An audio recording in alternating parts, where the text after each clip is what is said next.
Et salut à tous les potes, c'est Théozinho. On est sur FIFA pour la suite de notre carrière manager avec comme projet Objectif Europe. On s'était laissé sur la compétition de pré-saison et une lourde défaite en demi-finale qui avait fait très mal. Dans cet épisode, on va commencer le championnat.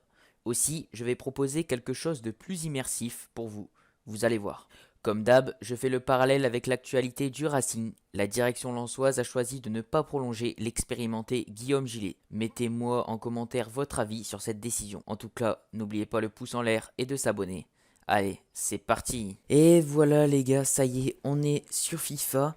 Donc je vais tout de suite vous dévoiler le programme sans plus tarder de cette fin de préparation d'avant-saison, ainsi que donc tout ce qu'on va faire, le collectif, tout ça. Juste avant le match face à Le Mans, il nous reste 2 semaines pile. Donc voilà, donc je vais un peu tout vous dévoiler, tout ce qu'on fera donc pendant ces 2 semaines de préparation. Donc le lundi 15 juillet, les joueurs récupéreront en salle juste après la lourde défaite qu'on avait pris face au LASK Linz. Donc une récupération voilà pour les joueurs, tout ça. Puis le mardi, on reviendra fort avec un entraînement tactique à huis clos, ainsi qu'avec une séance de muscu l'après-midi. Donc quand je parle muscu, je parle plus de préparation musculaire, tout ça. Le mercredi, on aura donc un entraînement beaucoup plus physique, etc., où les joueurs feront plus de courses, tout ça, parce que c'est ce qui nous manque. Le jeudi, ensuite, on fera un entraînement tactique à huis clos, ainsi que de la préparation musculaire pour terminer la journée. Le vendredi, on enchaînera avec donc un entraînement physique pour vraiment combler les manques qu'on en a besoin pour la Ligue 2, qui est justement beaucoup plus physique que de ce qu'on a vu. Le samedi, on aura donc un entraînement public avec les supporters. Ce sera un des premiers de la saison, voilà, pour que les supporters découvrent aussi leur équipe, puissent échanger avec les joueurs, tout ça. Ainsi, l'après-midi, on enchaînera avec une activité de groupe, donc surtout pour la cohésion, tout ça. Il y a quand même des joueurs qui sont nouveaux, donc voilà, faudra peut-être, si les joueurs n'ont pas eu l'occasion d'échanger plus que ça, ben voilà, ce sera l'occasion de se souder, tout ça, à une semaine du match. Donc le dimanche, on laissera bien sûr un jour de repos aux joueurs pour attaquer une nouvelle semaine, et cette semaine s'en conclura par le match de Ligue 2. Donc le lundi, on aura un entraînement tactique à huis clos qui sera essentiellement basé donc sur la préparation de match, beaucoup de jeux, voir qu'est-ce qu'on peut faire pour attaquer Le Mans. Puis ensuite, en fin de journée, de la préparation musculaire comme d'habitude. Ensuite, le lendemain, le mardi, on fera un entraînement physique. Ce sera le dernier tout simplement avant le match pour que les joueurs puissent récupérer. Le mercredi, on aura donc un entraînement tactique à huis clos, hein. On abordera vraiment le jeu de Le Mans là et on se concentrera aussi sur le note tout simplement. Avec en fin de journée, comme d'hab, de la préparation musculaire. Et donc ensuite, le jeudi, on fera un entraînement public, encore une fois avec les supporters, à 3 jours du match. Et les joueurs seront libres l'après-midi, voilà, pour faire des activités qu'ils avaient prévues avec les sponsors ou autres, des séances de dédicaces, tout ça, voilà. Et enfin, donc le vendredi, je vais prévoir une activité de groupe pour souder tout ça, hein, une dernière fois à J-1 avant le match. Puis ensuite, le dimanche, le jour de match, on partira, hein, direction Le Mans, puisque le match se jouera à l'extérieur. Et bien sûr, on aura une causerie là-bas au stade. Donc sans plus tarder, là ce qu'on va faire, c'est qu'on va enchaîner ces 2 semaines de préparation. Ne vous inquiétez pas, les joueurs vont bien taffer avec leur entraîneur. En tout cas, nous, on se retrouve pour avant le match. Ok les amis, on a réussi à vendre Moine Madri ainsi que Victor Costa. On a quand même réussi à rapporter un peu plus d'1 million avec ces 2 ventes. Donc je trouve ça cool, surtout pour Victor Costa. On a réussi à bien gratter. C'est un club japonais qui l'a recruté. Donc voilà, à mon avis, ils avaient quand même pas mal d'argent. Donc c'est cool puisque voilà, je vous rappelle, du coup qu'on a réussi à obtenir de l'argent pour se faire à un milieu central. Donc je vais tout de suite regarder ça. Et donc voilà les amis, on est donc à ce jour de match. Juste avant donc ça, on va faire la conférence de presse bien sûr qui nous attend. Les journalistes sont en place. On va juste attendre donc pour que je vous dise donc quelque chose. J'ai donc finalement voilà, on a quand même en budget 5 millions 40, donc on s'était dit qu'on allait garder au moins 1 million 3 en réserve. On va peut-être garder un peu plus, peut-être 2 millions voilà, de sécuriser pour le mercato d'hiver. Pour pourquoi pas besoin d'un renfort si jamais une blessure ou autre qui venait à arriver. Donc on va donc attendre, hein, pour un milieu central. J'ai lancé des recruteurs, donc on verra si on se limite à Prince Oliangé ou à Jesse Demingue. J'ai donc dans mon viseur un milieu central, mais en tout cas ça je vous le dirai plus donc, quand j'aurai pris ma décision. de ce qu'on fera. Donc en tout cas, on va tout de suite faire cette conférence de presse. Et on se prépare donc au jeu. Voilà, si vous êtes prêts, nous allons pouvoir débuter cette conférence. Cela a un impact sur le premier match en jeu. Je vais donc dire qu'on travaille dur chaque jour, hein, puisque c'est vrai, on a quand même eu un très gros programme. Là, la montée était une illusion pour l'équipe. Je vais donc dire, nous en sommes capables, voilà, je crois en mon équipe. Voilà ma réponse qui est en concordance. Banza a débuté très fort l'intersaison, devrait-on s'attendre à le voir davantage sur le terrain aujourd'hui. Je vais donc dire, ouais, il s'est fait remarquer, je vais le complimenter. Pour l'instant, je ne vais pas trop en dire plus sur ma composition d'équipe. Donc les amis, nous, ce qu'on va faire, c'est qu'on va répondre tout de suite à Ronny Rodelin. On va lui dire, ne t'inquiète pas, je vais faire le bon choix. Et on se retrouve tout de suite pour la composition des équipes. Donc juste avant ça, je vais parler un petit peu de l'adversaire, puisque l'adversaire joue aussi en sang et or, hein, donc c'est pour l'une des raisons qu'on jouera donc avec le maillot noir et vert aujourd'hui. Mais attention à cette équipe de Le Mans, puisqu'elle est promue, hein. Après un dépôt de bilan qu'elle avait effectué en je ne sais plus quelle année, le club était donc coulé sous le niveau amateur, puis ils ont monté tout doucement les échelons. Et puis du coup ils sont revenus au rang de professionnels et donc voilà, ils sont là en cette Ligue 2, ils sont remontés cette année. Donc voilà, attention à ne pas sous-estimer le promu. Pour cette composition des équipes les amis, donc je vais retenir les joueurs qui pour moi m'ont fait la plus forte impression sur ce tournoi de pré-saison. Je vais donc bien entendu mettre Ronny Rodelin en pointe à la place de Florian Sotoka que je vais mettre sur le banc. Je vais laisser Simon Banza bien entendu. Je vais changer Tony Mauricio que je vais mettre plutôt Amine Bassi à sa place, qui m'a fait pour moi un peu meilleure impression. Bien sûr, Tony Mauricio, on va le mettre sur le banc. On va mettre la charnière Félix Eboa avec Jonathan Gradit, qui était clairement la meilleure. Et pour l'instant, voilà. On va partir comme ça, on va juste mettre Florian Sotoka sur le banc à la place de Cheikh Traoré, oui. Et voilà. Donc globalement, sinon on va partir comme ça. Ouais, je vérifie, donc c'est bon, voilà. On va partir avec cette équipe-là, avec Guillaume Gillet capitaine. Donc moi, personnellement, je la trouve pas mal. J'espère bien sûr qu'elle va gagner. Donc juste un mot, voilà, je vais donc vous laisser sur cette causerie. Je vais donc, voilà, vous parler un peu de ce que je vais dire à mes joueurs. Donc voilà, je vais leur dire juste des consignes simples, c'est-à-dire se battre avec nos valeurs. C'est-à-dire le pressing qu'on a fait lors de l'intersaison qui avait plutôt bien marché. Jouer simple, comme ils savent faire, et aussi faire ce qu'on a fait en entraînement. On a travaillé pendant 2 semaines sur notre jeu, on s'est concentré sur nous, donc voilà, il va falloir se limiter à ce qu'on sait faire, et puis normalement tout devrait bien se passer. Aussi, il va falloir tout donner pour ses couleurs, ne jamais abandonner, hein. Toujours pour ses supporters, les supporters qui auront fait le déplacement à Le Mans, ils vont sûrement être nombreux pour cette première journée et le retour de ce championnat. Il ne faudra pas les décevoir, et il faudra surtout ne pas abandonner et tout donner ce soir. Et ensuite, le Racing sortira vainqueur.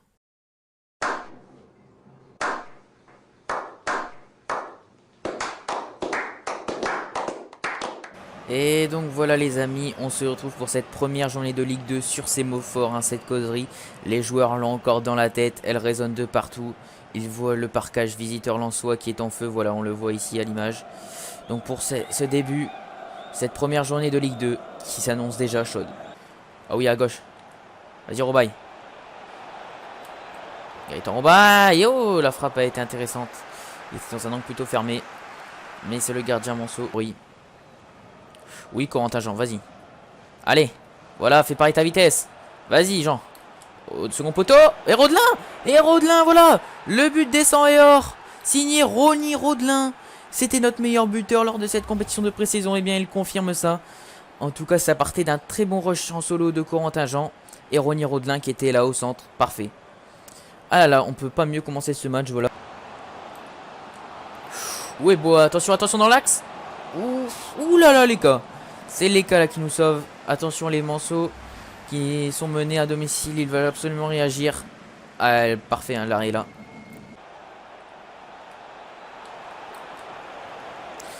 Ouh, dommage. Et 2-2. Ouh, oh, j'ai eu peur. J'ai cru qu'elle était dedans, je sais pas vous. Oh oui, parfait. Une Bassi qui la remet à Simon Banza. Simon Banza, c'est super. C'est super là, cet enchaînement collectif qui permet de mettre le 2-0. Ah là, il est beau, hein. Ah là, c'est super. Une très belle action collective. On va dire qu'on l'avait travaillé à l'entraînement, celle-là. Ah oui, donc pour vous dire, Le Mans qui avait accédé à cette Ligue 2, donc vraiment sur un très très beau match, hein. Ils avaient joué les barrages tout simplement. Et ils avaient gagné donc contre le barragiste de Ligue 2 qui était à l'époque le Gazélec Ajaccio. Et ils avaient vraiment gagné dans les derniers instants grâce à un magnifique but que je vous mets maintenant. Pour le capitaine Stéphane Vincent, le centre deuxième poteau, la tête de Diarra, pour marquer ce but. Oh, il y a Aïdara qui peut y aller, hein. Ouh, il se fait tacler. Ouh, loulouloulou, c'est limite, hein. Très très limite pour moi. Parfait, Michelin. Allez, là, il faut la dégager. Et c'est bon, l'arbitre qui siffle cette fin de match. Super.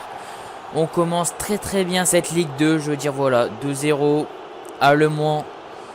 Je pense que c'est quand même un très bon résultat. Donc les amis, maintenant notre programme pour le mois de juillet, voilà, il reste quelques jours d'entraînement. Mais donc notre prochain match sera le 3 août, donc c'est-à-dire dans une semaine pile. Un peu moins même, on aura 6 jours de récupération exactement. Ce sera la réception donc de Guingamp, une équipe bretonne. Par contre cette fois-ci elle est pas promue mais elle est reléguée. Donc attention, une équipe très revancharde qui va devoir tout de suite sûrement affirmer ses ambitions de monter. Donc attention à Guingamp, ce sera à domicile, on retrouvera Bollard, hâte de le retrouver quand même. Et allez, moi je vous dis à tout de suite. Donc voilà les amis, on est officiellement le samedi 3 août. On a donc au programme bien sûr aujourd'hui le match face à Guingamp. Retrouver le Temple sans erreur aussi. Mais avant ça, j'ai envie de vous parler donc du centre de formation, puisqu'on vient d'accueillir nos premiers joueurs. Voilà, donc Alexandre Pasquier et Youssou Dadjié, une pépite camerounaise qui a 15 ans. Voilà. Donc on va les attendre, hein. Elles sont encore jeunes et puis on verra ce qu'on en fera. J'espère qu'elles progresseront bien sûr le plus possible au centre. En tout cas, donc nous les amis, on est parti pour ce match face à Guingamp. Le premier match à Bollard de la saison et on espère bien sûr avec une victoire. Et voilà les amis, on est donc à Bollard dans ce magnifique stade, hein, il faut le dire, dans cette magnifique ambiance.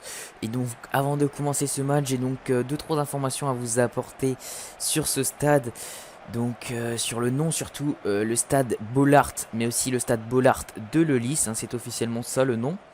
On le doit à deux hommes qui sont Félix Bollard, directeur commercial de la compagnie des mines de Lens, qui était soucieux de favoriser le développement des clubs sportifs de la région et qui décida la construction du stade en 1931 entre les fosses numéro 1 et 9 de la compagnie. Et donc ensuite de Lellis, c'est pour André de Lellis, maire de Lens et ministre du gouvernement Pierre Mauroy, qui sauva le stade et l'équipe au moment où la fin de l'exploitation charbonnière, les houillères s'en sont dessaisis.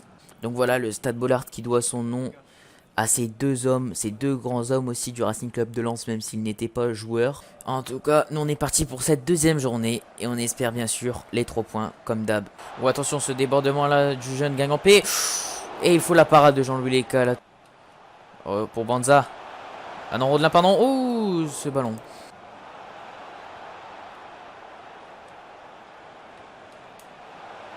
Ouh, on s'est fait avoir là par les Guingampais. Un centre vraiment où on pensait que la balle allait sortir. Mais il est bien à la retombée, un Guingampais qui prend le dessus. Ouf, attention. Ouh là là, ce tir sur le poteau. Attention, ce n'est pas fini.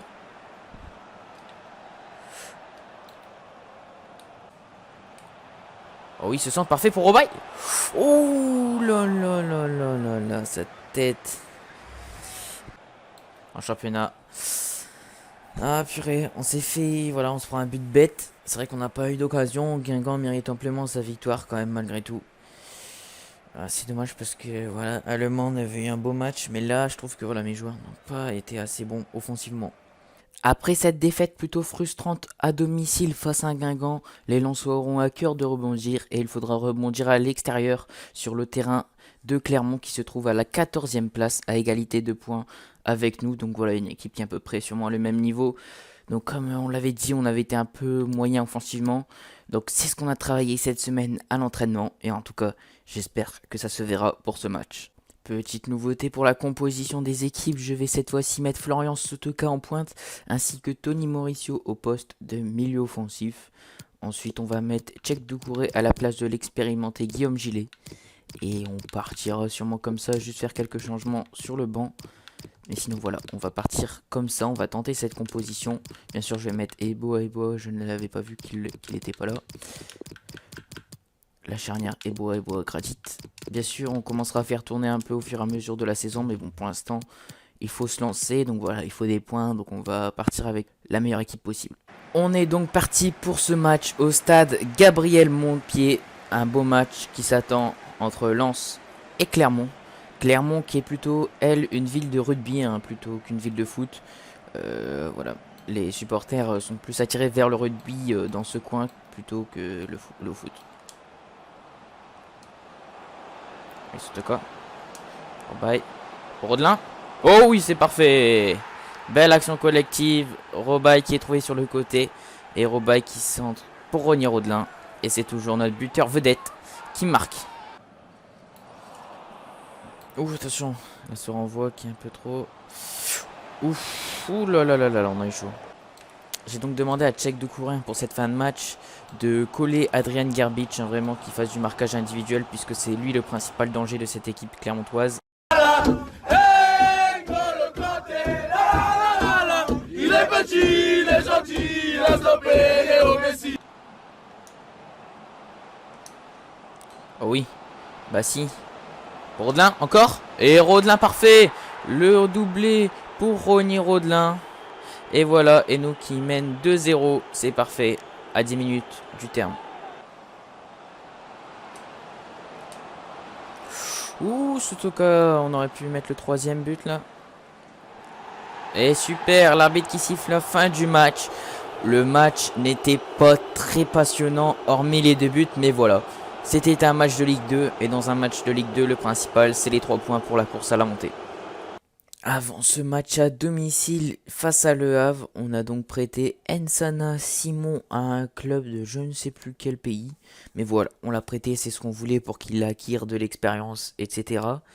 Et on va donc un peu regarder aussi le classement. On est donc 5e, et on va jouer face au Havre, qui lui se situe 17e. Avec un seul point pris. Donc l'Havre qui a du mal en ce début de championnat. Mais bon, voilà. Nous, on a 2 victoires, 1 défaite. On espère bien sûr la victoire à Bollaert. Hein, ce serait la première de la saison. En tout cas, les supporters attendent que ça. On est donc parti pour ce match face au Havre. Premier club de foot fondé en France. Mais qui est aussi connu pour avoir sorti quand même quelques bons jeunes. Comme Riyad Mahrez, Benjamin Mendy... Paul Pogba, voilà quelques noms de joueurs qui sont dans des équipes nationales actuellement. Mais la liste n'est pas que comme ça, hein. Il y en a encore en nombre. Ouh, c'était un premier but hors jeu.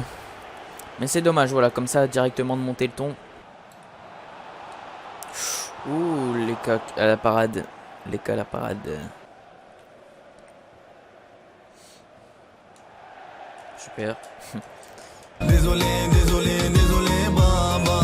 Si je C'est reparti au stade Bollaert de Lollis. Les cons ont retenti. Et le coup d'envoi, il y en a donné. Ah, il se fait rattraper en vitesse. Il se fait rattraper, non ça va. Résiste. Allez Jean. Pour Sotoka. Et oui, l'ouverture du score sur une belle action collective. Sotoka qui délivre Bollaert. Et qui inscrit le premier but de la saison ici pour Lens. Allez. Rodelin en première attention. Ouh là là, c'est dommage. Allez, Keita pour Aïdara, voilà. Oh oui, il est dans l'axe. Oh, Mauricio. Et voilà Mauricio qui met le 2-0 et qui va assurer cette victoire. Ah, il est super là ce but.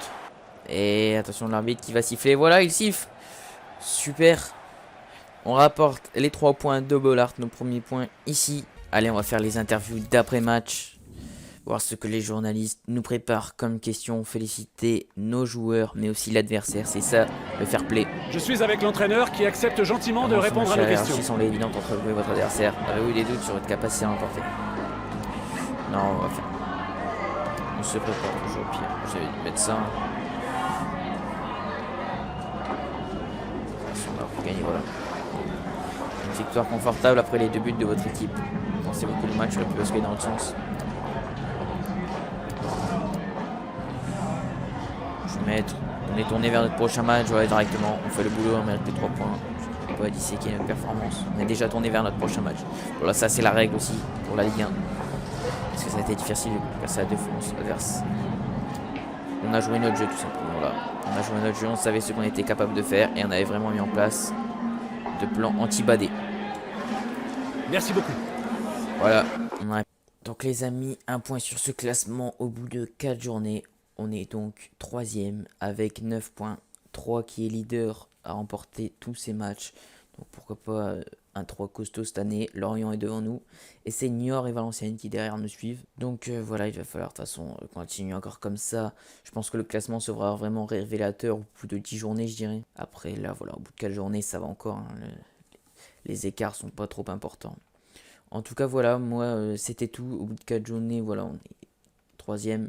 Pour l'instant, c'est bien, on a un bon total. En tout cas, moi, je vous dis, les amis, à bientôt pour un prochain épisode. C'était Théozinho et Fonquez. Allez, salut!